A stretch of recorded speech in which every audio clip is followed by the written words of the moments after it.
Rio Verde de Mato Grosso, terra querida e hospitaleira,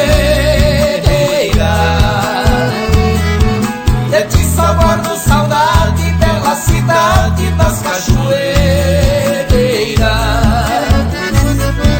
As quedas das suas águas parecem Deus sobre a natureza.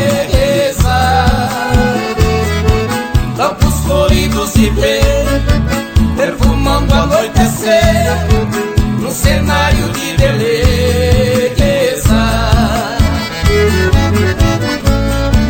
Rio Verde de Mato Grosso, marcaste um tempo em minha vida.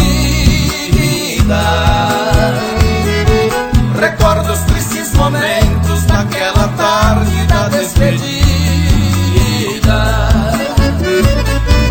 Hoje, se a saudade aperta, eu dou um jeito de estar aí.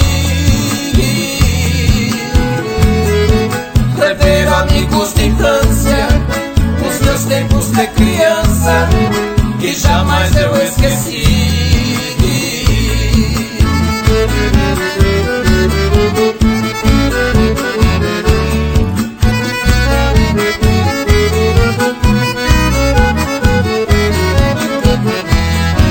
Confesso que aqui distante seu filho chora e sofre demais. Parece que ouço o canto dos passarinhos pelos quintais. De repente tudo passa e volto a viver a realidade. Deixo que a imaginação console o meu coração e mate a minha saudade. A primeira professora tão carinhosa me ensinava.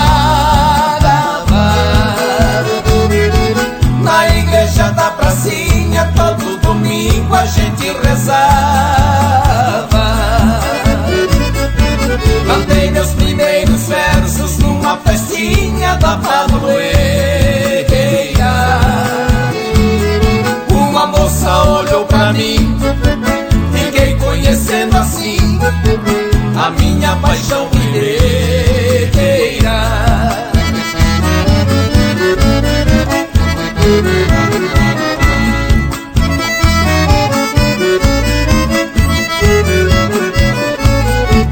Um dia quero voltar pra morar de novo nesse rincão.